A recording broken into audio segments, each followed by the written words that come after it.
Good morning, everybody. This is Carl here. I'm going to check out. Basically, I got this bag of bird seed right here. It's Kaytee Wild Bird Food. I guess Songbird Blend. It says it's specially blended for cardinals, chickadees, titmice, finches, nuthatches, and more. What I'm going to do is I'm going to do a taste test. I mean, not for myself, of course.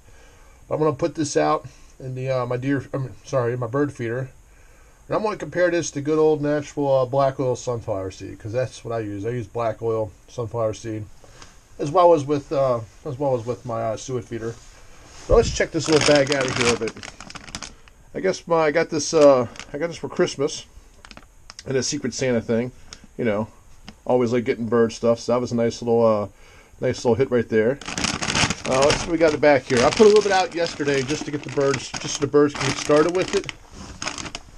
But here's what we got here. It says it's what we got here for this thing. What kind of stuff we got here? We got oil, sunflower seed, crack corn, millet, peanuts, striped sunflowers, and artificial cherry flavor.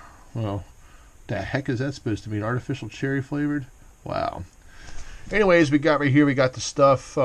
As you can tell, I'm not a big fan of millet. I mean, millet's a cheap seed, and it seems to attract a lot of starlings and stuff like that, but I'll give this a try. This does contain crack corn, but I also have a little deer feeder or a little wildlife feeder, probably about 50 yards, about 25, 50 yards away from the where my bird feeders are, and that does a pretty good job of keeping the squirrels away because they're more interested in the corn anyways, so the squirrels don't mess around with my stuff too much. I do have, let's see, I got goldfinches, chickadees, and a lot of blue jays. I don't know why. Juke-nose, downy woodpeckers. Don't have many grosbeaks. Indigo bunnies, I get them in the summer, not so much here in the winter. I got cardinals, I got flickers, I got mockingbirds. I don't see many siskins, purple finches, see every once in a while. Red-bellied woodpeckers got them. Nuthatches, I got them. Grosbeaks don't see too often. Sparrows, I do see, but they don't go in the feeder much. Towhees, they stay on the ground, I see them much. Titmice, see them all the time. Nuthatches, see all the time. And red-throated sparrows. So what we're going to do is I'm going to fill this up into one half of my feeder. I'm going to put up black oil in the other half. And we'll see what happens. I'll put the camera up there, and you can see what the birds like the best. And it's a little chilly out here today. It's still definitely cold. It's supposed to warm up, but it's still cold. But anyways, as you see, I got this millet mix right here. The millet, the store-bought stuff I just showed. I put a little bit out yesterday, so that's why some of the husk are there. I wanted to get the birds used to it. And then in here, I'll put some black oil sunflower seeds. And what we'll do is we'll set the camera up and see how the birds, see which one they prefer, whether they like the store-bought or whether they like the just a regular old store-bought black oil.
We're back here again. It's been about a little bit over 2 days since I put out the since I started the taste test. Here's after 2 days. Here's what I got. Here's what we have from that store-bought stuff, that Kaytee stuff. It looks like the birds loved the sunflower seeds, but didn't like the millet, didn't like the corn. So you know, I mean, if it's, you know, and then here's the black little sunflower seeds. They pretty much ate that stuff all up. So it appears that the birds like the sunflower seeds, like the black oil, and they like the berries and all that stuff, you know, filled in there, but they don't really like the millet, they don't really like the corn. So I guess what it shows there again is that if possible, go for the black oil if the price is right. I mean, if this stuff's cheaper than black oil and by a decent amount, it might be worth doing it. But the birds, in my opinion, at least in my area, love the black oil sunflower. You know, love the sunflower seeds. So it just showed right there that you get a better bang for your buck for something, you know, for sunflower seeds. So there's, you know, like I said, there's the stuff we put out. Sunflower seeds are all gone, but they have the millet and have all that stuff left over. Here's the black oil sunflower seeds. It's pretty much down to nothing. I gotta toss that stuff out, fill up some more.